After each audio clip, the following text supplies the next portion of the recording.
Mimi napenda sana kuwa na marafiki wawili watatu wa ukweli. Sipendi kuwa na marafiki 20 wa uongo, watatu ndio ni wa ukweli. Bora niwe na hawa watatu. Wengine wote wawe maadui wawe au marafiki wawe. Kwa sababu gani? Au wengi, yani ukizunguka kidogo ukiwapatia mgongo tu, tayari wanakusema huyu vile. Kuwa na wawili watatu wa ukweli. Haina haja ni urafiki mwingi na wakati hauna faida. Hauna faida, ama mtu amekuja kwa urafiki kwako kwa sababu tu ya kitu fulani yani. Alafu tu kuwa makini sana ukiwa na mtu anakuwa urafiki kwako. Muangalie, labda kuna kitu anafaidika kutoka kwako.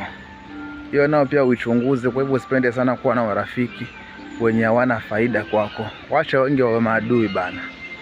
Wacha wengi wawe maadui, haina shida. Maisha tu.